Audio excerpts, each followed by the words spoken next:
Principle number 17, the principle of grace. So what is grace? The divine influence of God on a man's heart that is reflected in his life through his actions. So Joseph was basically a slave who was in poverty. From a slave boy who had no rights, from a slave to the Prime Minister of Egypt. It's grace, capital Grace.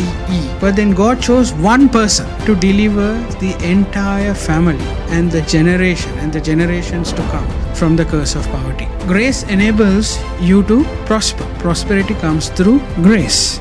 God gives grace to 4 kinds of people. 1. He gives grace to the humble. 2. Faithful steward. 3. A man or woman of integrity. 4. Faithful to God. Everything you do works. Anything you do succeeds. Whatever given under your care prospers and is done well. The grace over your life demands respect. Build yourself up. Bring yourself up to that level where the anointing speaks for you, where your grace speaks for you. You don't have to do anything else. If you have grace over your life, you don't have to sweat. Resources and money will come looking for you. God prospered Joseph. He will prosper you.